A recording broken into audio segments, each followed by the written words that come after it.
The air was heavy, thick with dust, and the scent of iron in the air. It was 1930, and the stock market had crashed, causing the world to spiral into chaos. Families who once had everything now found themselves with nothing. Once vibrant cities had turned into barren wastelands, with empty storefronts and unemployed workers wandering the streets. For the average American, survival had become a daily battle. In this unforgiving world, there was one thing everyone could rely on: their ability to adapt. For many families, the kitchen became the last refuge of normalcy. But the food they once knew, the hearty meals of roasted meats, fresh bread, and vegetable stews, were now distant memories. They had been replaced by something much more practical and, at times, more inventive. These meals were born out of necessity, a creativity fostered by desperation. The birth of the peanut butter soup. Inside a modest house, tucked away from the chaos of the streets, a mother stood at the stove. Her face, lined with worry and exhaustion, was focused on the task at hand. In front of her, a pot simmered, but what was inside wasn't anything like what she would have imagined for a dinner table in the past. Peanut butter, the kind that had been used for sandwiches and snacks, was now the centerpiece of an unlikely dish: peanut butter soup. This was no ordinary soup. It was a concoction made from ingredients that most wouldn't have thought of. But in this world, where the pantry was nearly empty and meat was a luxury few could afford, there was no room for waste. The peanut butter was rich in protein, filling, and most importantly, cheap. With a few tablespoons of peanut butter, some water, a few herbs from the garden, and a sprinkle of salt, the soup was complete. It wasn't much, but it would be enough. The mother stirred the pot with careful hands, hoping that the soup would not only fill her children's stomachs, but also comfort their hearts. She knew that dinner would not be the warm and comforting feast they once had, but it would keep them going. And that was all that mattered now. She had no idea that this strange, simple dish would become a lifeline for many families during the Great Depression. It was not just a meal, it was a symbol of survival. Peanut butter, something once reserved for snacks, had transformed into a powerful reminder that people could endure anything if they had the will to keep going. The dandelion greens, from the ground to the table. As days turned into weeks and then months, the desperation began to set in. Food was scarce, and what little could be found was overpriced and barely sufficient. But the ingenuity of people during this time knew no bounds. If there was one thing the Great Depression had taught them, it was that nothing went to waste, and everything could be repurposed. That's when the humble dandelion became the hero of many Depression-era meals. No longer just a nuisance in the yard, the dandelion had become a symbol of survival. People walked out into their gardens and fields with baskets in hand, plucking the bitter greens to use in salads. It was a simple meal, but it was fresh and packed with the nutrients that could stave off the hunger pains that threatened to undo them. The dandelion salad became a staple. Bitter and earthy, it wasn't a treat, but it was food, and that was enough. The once disregarded weed was now a vital source of vitamins, and people had learned to make it their own. Tossed with salt, vinegar, and any available vegetables, it became something that could feed a family for mere pennies. But it wasn't just about the food itself, it was about what it represented. The dandelion was a symbol of resilience, a sign that even in the darkest of times, there was something, somewhere, to be grateful for. Even the smallest plant could be transformed into a meal that brought people together. The Johnny cake, a family staple. As food became even harder to come by, families turned to the simplest of solutions. The Johnny cake, a dish born from cornmeal, water, and salt, became a household name. It was one of the few foods that could be made with ease, using ingredients that were inexpensive and long-lasting. The Johnny cake was filling, and most importantly, it was versatile. Cornmeal, a humble ingredient, was a godsend during the Depression. People could stretch it to make dozens of meals, from Johnny cakes to cornbread to porridge. It became the foundation of many Depression-era meals, and for good reason. It was cheap, it was available, and it could be used in a variety of ways. The Johnny cake was baked, fried, or even eaten plain, depending on what the family had at their disposal. Johnny cakes were a comfort in uncertain times. A simple dish, they were filling enough to carry a family through long days and harder nights. As a side dish, a main course, or even a sweet treat, Johnny cakes were the embodiment of simplicity in the face of overwhelming hardship. As time went on, the Johnny cake became more than just food. It became a symbol of resourcefulness, a reminder that with creativity, even the most difficult situations could be turned around. No matter how small the meal, it could still nourish the body and the spirit. The mock chicken leg, illusion of normalcy. For families who once dined on roast chicken and beef, the Great Depression was a harsh reality check. Meat was a luxury, and it was no longer something that could be taken for granted. But the human spirit is nothing if not adaptable, and people quickly learned how to make do with what they had. The mock chicken leg was born out of this necessity. Made from pork or veal, shaped into the form of a chicken drumstick, and then breaded and fried, the mock chicken leg was a meal that fooled the senses. It wasn't chicken, but for a brief moment, it felt like it was. The illusion of eating meat, something once taken for granted, was a small comfort during a time when even the most basic foods were scarce. For families who had once enjoyed hearty meals of roast chicken, the mock chicken leg was a way to maintain some semblance of normalcy. It was a reminder that even in the face of great hardship, there was always a way to create something that resembled the life that had once been. Adapting to the crisis, more ingenuity and unlikely meals. The dust hadn't settled. The storm of hardship continued to sweep through every corner of the country, leaving people grasping at whatever they could to get by. But amidst the struggle, a certain quiet strength emerged. The resourcefulness of families who, despite everything, still managed to share a meal together grew even more remarkable. These were the meals that no longer relied on indulgence, but survival, creativity, and the will to keep going, no matter how slim the options became. The mystery of the potato soup. In homes across the nation, where fresh vegetables had become scarce, the potato soup emerged as the unsung hero of Depression-era meals. The once humble potato, which had been the base of many meals, now became the star of the show. A simple dish, potato soup was made with minimal ingredients: potatoes, water, salt, and occasionally a dash of milk, if it could be spared. But it was more than just a meal. It became a ritual. As families gathered around the table, they didn't talk about the empty pantry or the bills piling up. They focused on the warmth of the soup and the comfort it brought. The soft, creamy texture of the soup provided a sense of fullness, even if it couldn't fill the stomachs the way a full meal once did. The beauty of potato soup wasn't in its complexity, it was in its simplicity. It taught families how to get the most out of what they had, how to stretch a few potatoes into a meal that could feed many.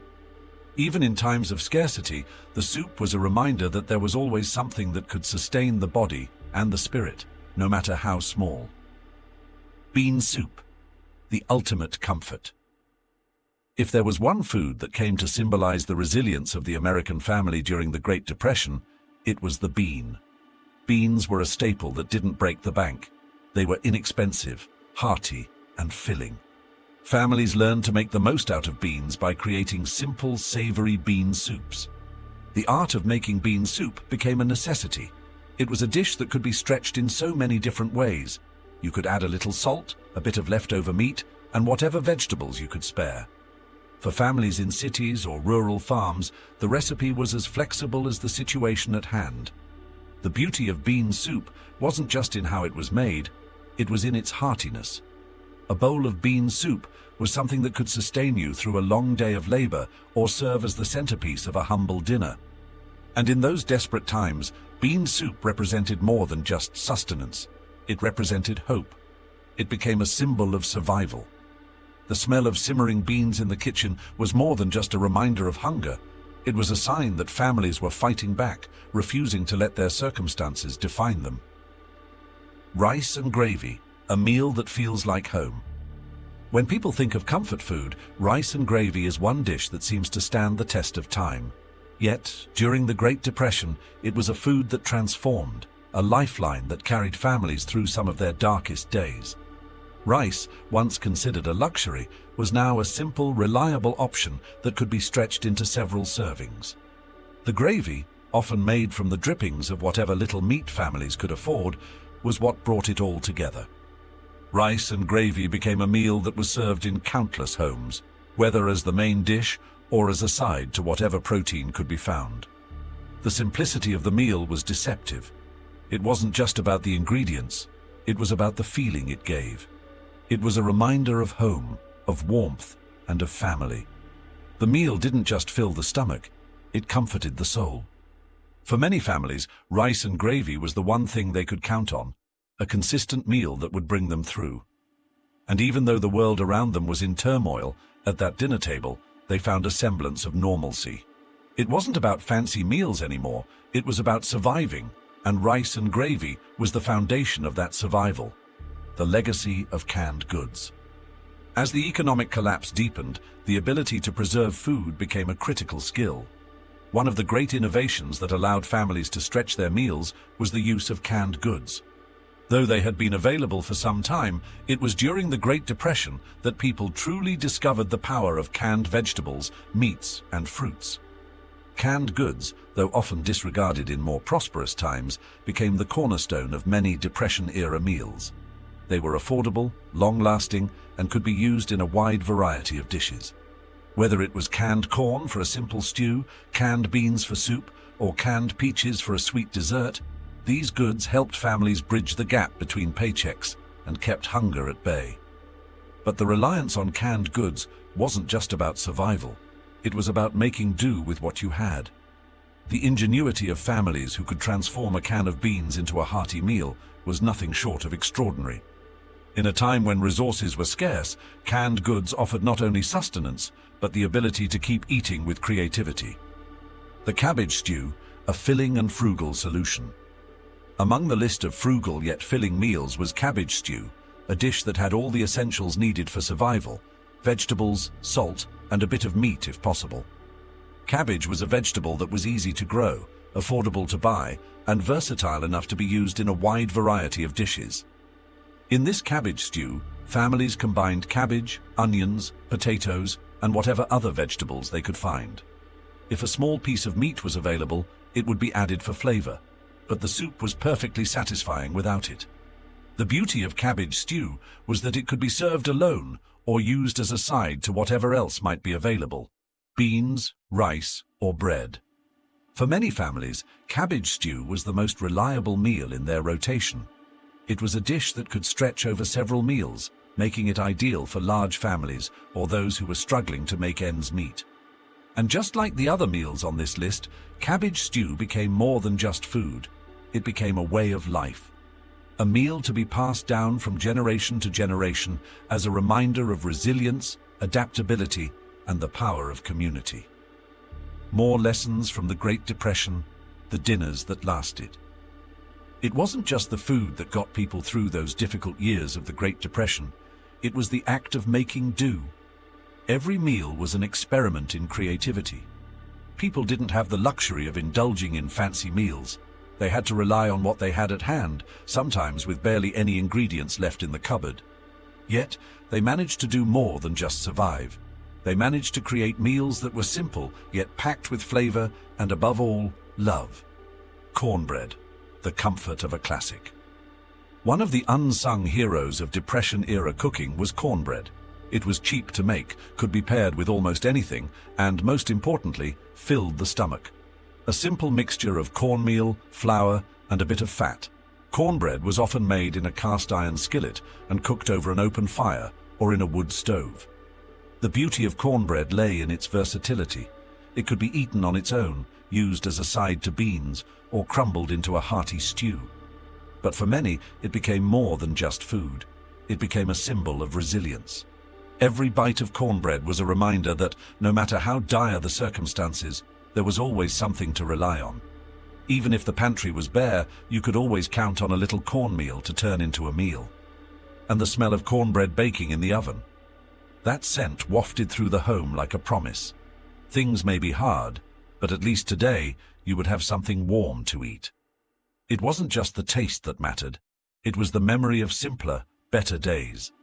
The smell of cornbread baked over a fire brought back memories of family and comfort, of gatherings that were filled with laughter and warmth, even during the toughest times. The magic of gravy, a flavor enhancer for the most basic meals. Gravy might seem like a small detail to some, but during the Great Depression, it was an essential. A meal could be stretched with gravy, transforming even the most modest ingredients into something that felt a little bit more substantial. It was a trick many families had mastered. A little flour, some drippings from whatever meat could be found, and a pinch of salt could turn a bland meal into something that tasted hearty and rich. But it wasn't just about the taste, it was about the sense of satisfaction. In those lean years, when meat was rare, people learned to get creative. Gravy became a magic trick that made every meal feel like a feast. It was used to enrich a plate of rice, pour over mashed potatoes, or to top off a bowl of beans. No matter what you had to eat, adding gravy made everything feel just a little bit better. The meal might not have been glamorous, but it was filling, and that's what mattered most. Families came together around gravy-laden meals, bonding over the shared experience of making something out of nothing. For a time, it seemed that no matter how many pennies they had left in their pocket, there was always enough to add a bit of flavor, to add a little comfort. The Great Depression salad. Resourcefulness at its best. Salads, typically made with leafy greens and fresh vegetables, were hardly a luxury during the Great Depression. But that didn't stop people from getting creative with what they had. In fact, Depression-era salads were often less about leafy greens and more about making the most of whatever produce was available. Potatoes, cabbage, and carrots were common salad ingredients. If you were lucky, you might have a few scraps of meat to throw in as well. The Great Depression salad didn't look anything like the vibrant salads we think of today. But what it lacked in variety, it made up for in resourcefulness. Cabbage was a particularly popular ingredient. It was cheap, easy to grow, and could be used in a variety of dishes. It was often chopped and mixed with whatever other vegetables were available, sometimes topped with a simple dressing made from vinegar, sugar, and mustard. What made these Depression salads so remarkable wasn't the variety of ingredients. It was the creativity behind them. In a time when people were scrambling for anything they could eat, these salads became a way to stretch what little they had. It wasn't about the luxury of fresh lettuce and tomatoes. It was about finding joy in what you could make with what you had. Tuna casserole, a Depression classic that's still popular today. If there was one dish that seemed to transcend the Great Depression and stick around in kitchens across the country, it was the tuna casserole. This dish, made with canned tuna, noodles, and whatever leftover ingredients could be found, became a symbol of how to feed a family on a budget. The beauty of the tuna casserole was that it could be adapted to whatever the family had on hand. Canned peas, mushrooms, or a few slices of cheese could all be thrown into the mix, making it a filling and comforting meal. The casserole could be stretched to feed a crowd, and it didn't require much preparation, perfect for those trying to make the most of their limited resources. But even more than its practicality, tuna casserole became a reminder that meals didn't need to be fancy to be fulfilling. Families made do with what they had, often adding a can of tuna to whatever else they could find in the pantry, creating something hearty and satisfying out of almost nothing. Today, tuna casserole remains a favorite in many households, not just because of its simplicity, but because of the story it tells about making the most of what you've got.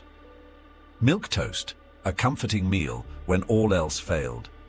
In the depths of the Great Depression, when resources were at their lowest, there was one dish that brought comfort to the hearts of many: milk toast. It wasn't complicated, just toasted bread soaked in hot milk, sometimes with a bit of sugar or butter for flavor. But it was the ultimate comfort food. Milk toast was often served to children, especially during times when the family could barely scrape together enough food to survive. It wasn't filling in the way that a steak might be, but it provided warmth and the illusion of sustenance. Milk toast became a lifeline for many families who had nothing else to offer. Despite its humble ingredients, milk toast served an important purpose during the Depression.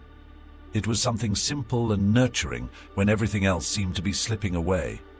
For children who had learned to be grateful for whatever they had, milk toast became a reminder that there was still kindness, still warmth, and still a sense of family, even in the darkest of times. In these meals, we see the beauty of survival and resilience, the ability to adapt, to make do with what's available, and to find comfort and community in even the most trying of times. The Depression wasn't just a period of hardship, it was a testament to the human spirit, to the power of creativity, and to the bonds that food, even in its most modest form, can help build. The resilience and legacy of Depression-era meals. As the Great Depression wore on, the spirit of ingenuity only grew stronger. Families were pushed to their limits, but they didn't just endure. They adapted, they thrived, and in many ways, they laid the groundwork for the food culture that persists today. These meals, born out of necessity, became timeless reminders of resilience, resourcefulness, and the power of community. The bean soup, a symbol of family and togetherness. In every corner of the country, bean soup became a staple. It wasn't just a cheap meal, it was a meal that could be stretched infinitely. It was a dish that brought people together, because no matter how little you had, a pot of bean soup could be shared with neighbors, with strangers, and with those who had nothing. A simple combination of beans, some salt pork or ham, if available, and a few vegetables turned into a hearty, nourishing meal. The beauty of bean soup was in its simplicity, its flexibility, and its ability to sustain people for days on end. The power of bean soup wasn't just in its nutritional value, it was in the stories that were shared around the table. When families gathered to eat this humble dish, they were sharing more than just food. They were sharing their hopes, their fears, and their resilience. Bean soup became a symbol of how families could come together in times of crisis, how they could stretch their resources to support each other, and how they could keep moving forward in the face of adversity. Even now, generations later, bean soup remains a beloved dish, not just for its taste, but for what it represents, a connection to the past, a reminder of the strength and perseverance of those who lived through the toughest times. The role of community and sharing in Depression-era meals. During the Great Depression, meals were often shared among neighbors and extended families. Food was a communal experience, not just a private one. People who had a little extra would often give it to those who had less, and this practice of sharing helped build bonds that lasted long after the Depression ended. It was common for families to trade ingredients. Some had more flour, others had more vegetables, and still others had extra milk or eggs. One of the most poignant examples of this communal spirit was the community meal. These meals were often organized by churches, local charities, or even neighbors who simply wanted to help each other. Churches, for example, became places not just of worship, but of sustenance. They would host soup kitchens, potluck dinners, and bake sales, all aimed at helping people survive. These meals weren't just about food, they were about lifting each other up, giving people a sense of dignity in the midst of hardship, and providing a reminder that they were not alone. The community meal was a lifeline in so many ways. It was a way to ensure that no one went hungry, even if they couldn't afford to buy groceries that week. But more importantly, it was a source of emotional and social support. People who had lost everything could come together with others who were in the same situation, share a meal, and for a brief moment, forget the harshness of their circumstances. Fried potatoes and eggs, comfort in simplicity. There were days when meat was out of reach entirely. For many families, fried potatoes and eggs became the go-to meal, offering warmth, comfort, and the satisfaction of a meal made from the most basic ingredients. A small portion of potatoes, some eggs, and a little salt and pepper was all that was needed to create a meal that could fill a family. It wasn't fancy, but it was filling, and that was what mattered. What made fried potatoes and eggs so special wasn't just that it could be made with what was on hand, it was that it brought back memories of better times. For the older generations, this meal was a reminder of a time when food was plentiful and meals were shared around the table with laughter. Now, in the midst of hardship, it had become something more, a symbol of enduring strength, of making do with what little you had, and finding contentment even when life was at its most challenging. Cabbage and potato stew, a Depression-era staple. Cabbage and potatoes were cheap and readily available, which made them perfect for creating a filling stew that could feed a large family. A little butter, some salt, and a dash of pepper were all that was needed to turn cabbage and potatoes into a hearty meal. It wasn't complex, but it was satisfying. The beauty of cabbage and potato stew was that it could be made in large batches, and it could be eaten for several days. The leftovers, if there were any, could be heated up and eaten for lunch the next day. This meant that a single meal could stretch to feed a family for 2, 3, or even 4 days. During the Great Depression, when every penny mattered, this kind of practicality was invaluable. But there was something else about cabbage and potato stew that made it so beloved during that time. It was a reminder of home.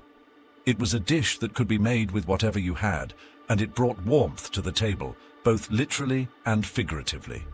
The smell of the stew bubbling on the stove was the smell of resilience, of finding ways to persevere despite the odds. Canned meat and gravy, stretching what you had. During the Great Depression, canned meat became a staple for many families. Whether it was canned corned beef, Spam, or another variety of preserved meats, it was often the only option available. But even canned meat could be turned into something delicious when paired with gravy. The gravy, made with a little flour and water, transformed the canned meat into something that felt more substantial. People would often add canned meat to beans, vegetables, or rice, stretching it as far as it would go. The gravy made the meat feel more like a full meal rather than just a few ounces of protein. While it might not have been the most glamorous of meals, it was filling, and that's what mattered. And for many families, canned meat and gravy became a regular part of their diet, because it was one of the few affordable ways to get a bit of protein into their meals. The role of grit and determination in Depression-era cooking. The Great Depression was a time of hardship, but it was also a time of great resilience. People didn't just survive, they thrived in the face of adversity. This resilience was reflected in their cooking. Every meal was a testament to their grit and determination. Even when times were at their lowest, people found ways to make a meal out of whatever they had. And in many cases, these meals became more than just sustenance. They became symbols of hope, of family, and of the strength to keep going. The lessons learned during the Great Depression about resourcefulness, community, and resilience continue to resonate today. In a world where food is often taken for granted, we can look back at these meals and remember that survival is about more than just eating. It's about making the best of what you have, helping others along the way, and never losing sight of what really matters. Through the meals of the Great Depression, we see more than just hunger and hardship. We see the strength of the human spirit, the power of resourcefulness, and the deep connection that food can create. As we look back at these meals, we remember not just the struggle to survive, but the ability to thrive, even in the most difficult of times. As we move forward, may we carry with us the lessons of the Great Depression, that food is not just something we eat, it's something that connects us to each other, to our history, and to the resilience that lies within us all.